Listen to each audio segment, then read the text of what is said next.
Hey y'all, back with a new episode of Real Regular.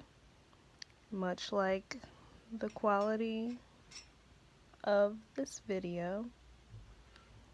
Hope everyone had a good holiday. Mine was interesting, infused with vegan dinner, so that was new for me. But we got a treat coming back from the holiday break. We got this Love and Hip Hop New York Season 9, Episode 1. Let's get right into it. It was horrible to watch. For whatever reason, this season, or in this particular episode, hopefully it's only this episode, but everyone has a music montage intro. And that was really infuriating. It's like the show is just becoming more and more like a visual urban novel and less of a reality show. We cut to Joe Budden, as I like to call him, Joe Budden, with this dramatic intro where he's trying to pose as like this iconic nigga that's like, he's an artist, like he's so deep, he's so focused, he's drinking his coffee, he's drumming his fingers, because every icon has, like a nervous tick or whatever. So he's just sitting there trying to be an individual, a distinguished individual, and, he loves the sound of his own voice, and he speaks in a way that Will Smith probably would have spoken had he stayed in Philly, and he walks us through what the season is going to be like. Cool. Then we start in with Joe and Cyn in this big ass house. Cyn, when I first saw you on Love and Hip Hop, I think you were about 23. And if I'm not mistaken, we're the same age now. I just turned 26 on the 23rd of this month. I don't know what I'm doing with my life. Like you're on TV and now you don't have to split Chinese food with Erica Mena anymore. Like, from what we can see, you're doing great for yourself. You've been saddled with this baby. You got a man, an older man that's not really trying to do too much because he's been through too much already.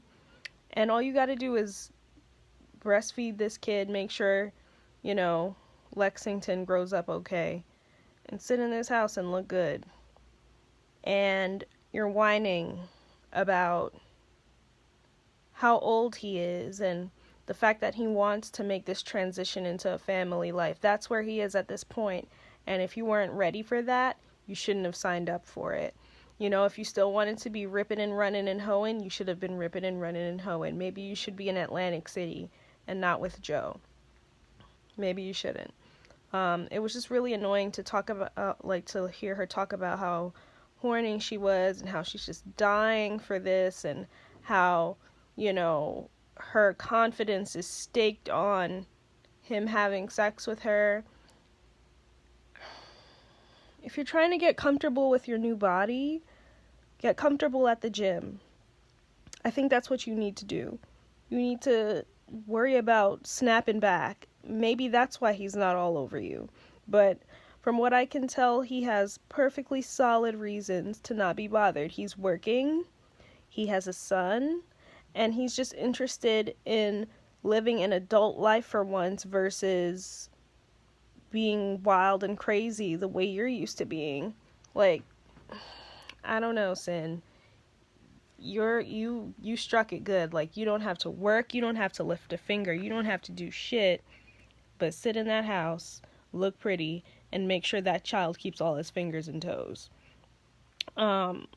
Then Joe takes his baby, and he meets Rich Dollars, who always has a business deal coming up. Rich, it's okay. No one's checking for you. No one's expecting you to be anything less than the piece of shit you are. No one's expecting you to be anything less than the old geezer that's still stuck in the club from way back when. It's all right. Don't worry about it. We're okay. We understand now. I think everyone's just about done expecting things from you or trying to understand why you do what it is you do. I think everyone just gets it now. So the fabricated, fictional, business deals and stuff, you can stop that. You can stop that, because even if you did have something dropping, I doubt it would be of any good quality. I doubt it would go anywhere. So many others on Love and Hip Hop have come and gone and have done more than you. And it's okay. Like, no one's expecting you to do shit. Like, stay with the fucking old creep squad and be great. Be great at that. That's what you do. But, Joe meets up with them. Uncle Joe and Safari.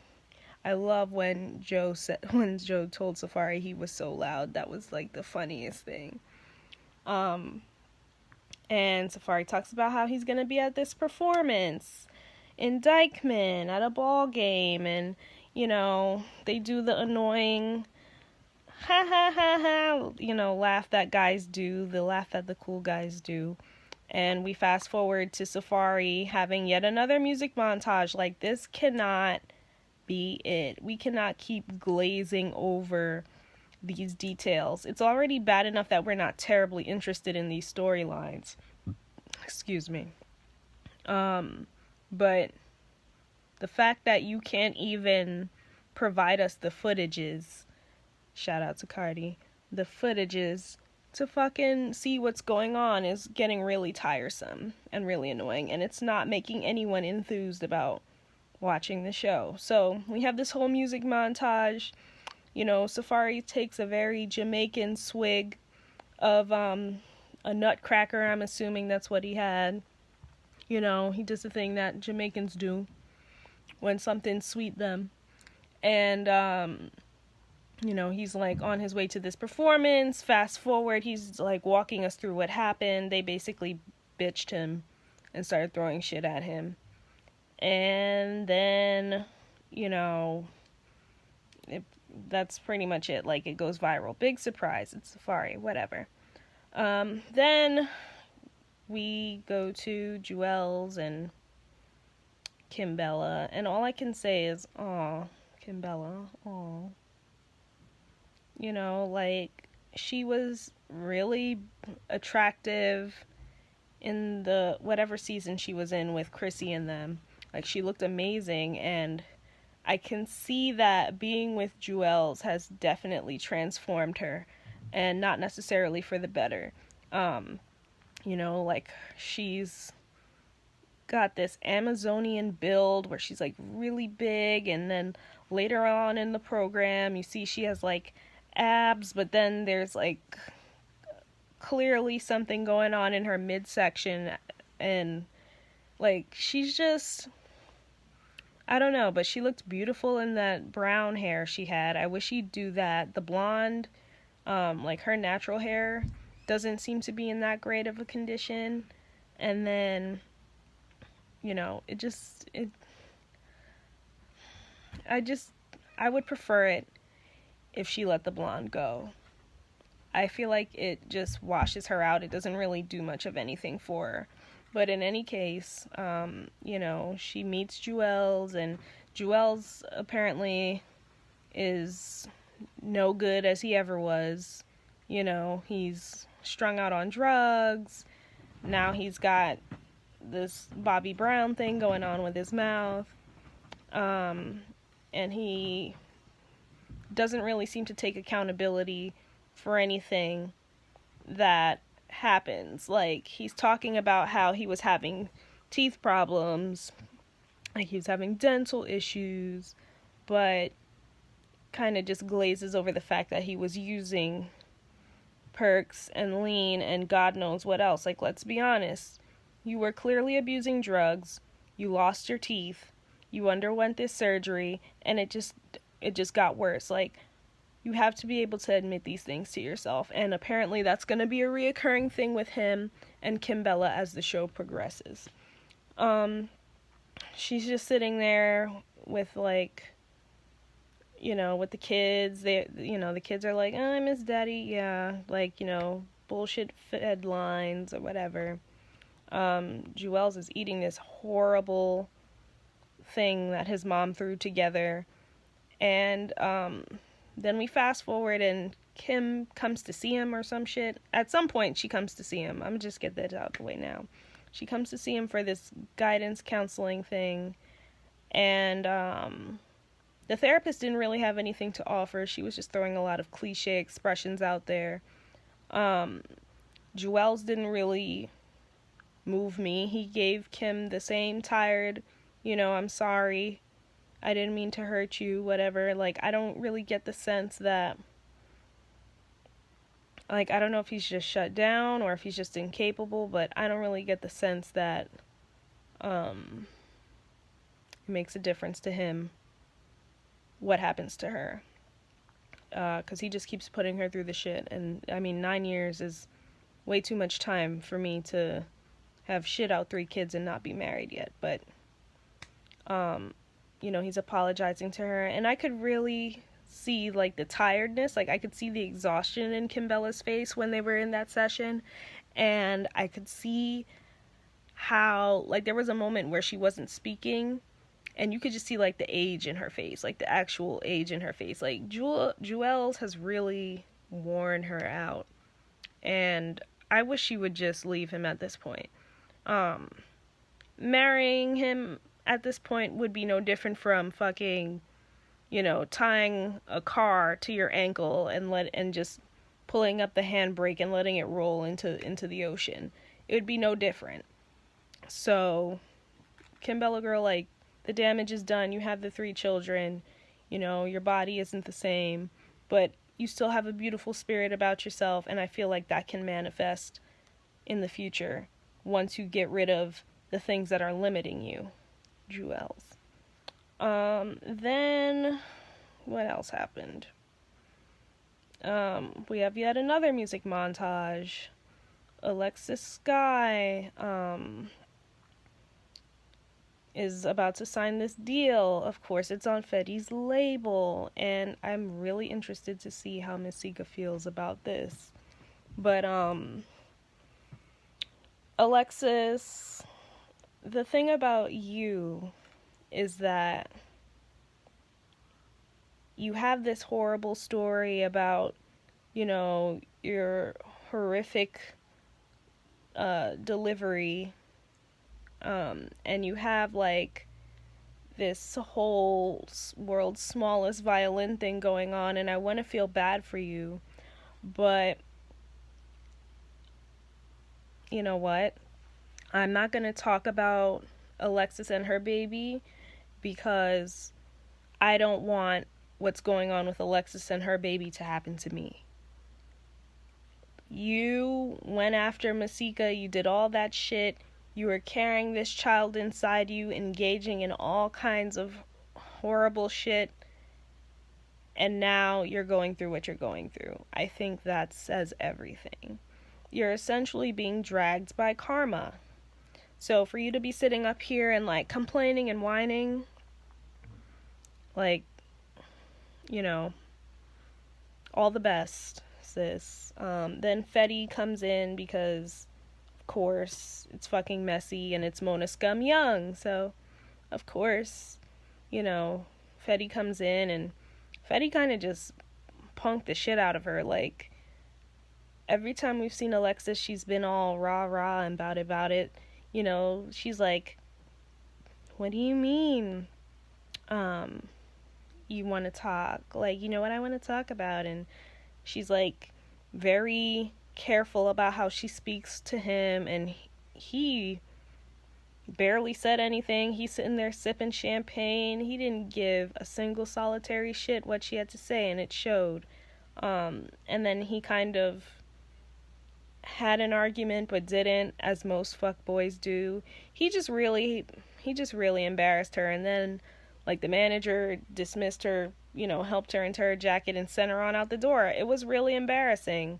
But again, I can't feel bad for you because you were well aware of what it is you were getting yourself into. And moreover, you were doing it to get back.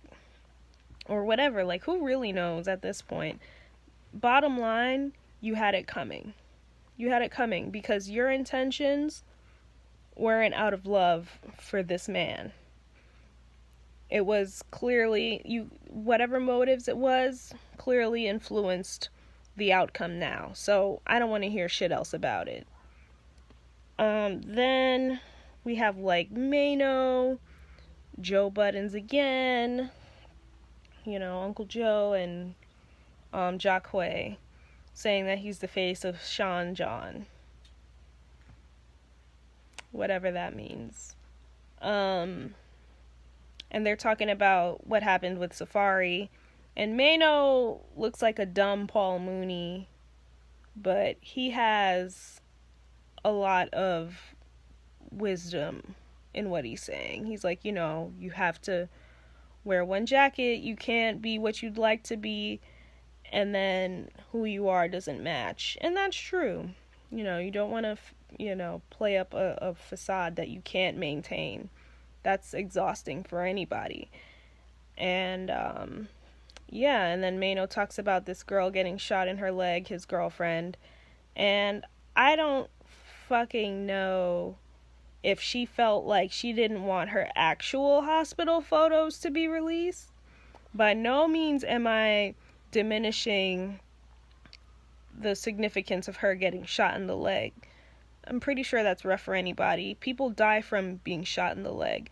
But that American Girl doll wig and that pose that she had where she was laying in the hospital gown, I was just like, even her in the Fashion Nova jumpsuit on the stretcher, it's like, I did not believe for a second that anything had happened to her.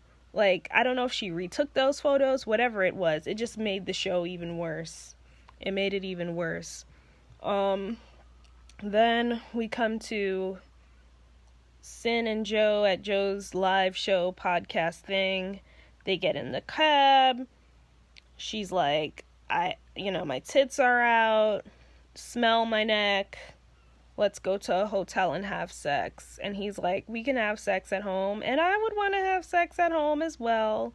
You know, I wouldn't be particularly pressed to be at a hotel if I can go home and have a chef come and cook for me and have my room service in my room. I'd rather do that. And that big ass house, you may as well use every inch of it and spend as much time in it as you can. You know, Cyn being Cyn thinks she's with Erica Mena now. So she's turning up and bucking about how she wants to feel wanted and she don't feel sexy and she wants this and she wants that and he's not doing that and he's not trying hard enough and she's tired and everybody would want to fuck her and blah blah blah. And I'm like, just make sure you look both ways when you're crossing the street. Like, I was just wondering if she was gonna get hit by a car and if the episode would have taken that turn. That would have been more interesting. But Joe walks off, and that's the end of that. And, I mean, I guess we'll see Remy and them in the next episode, and whoever else is missing. This episode, though, was very hodgepodge, just terrible, and, yeah.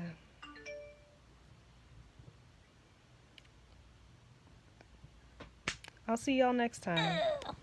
I have never been so nauseated in my life.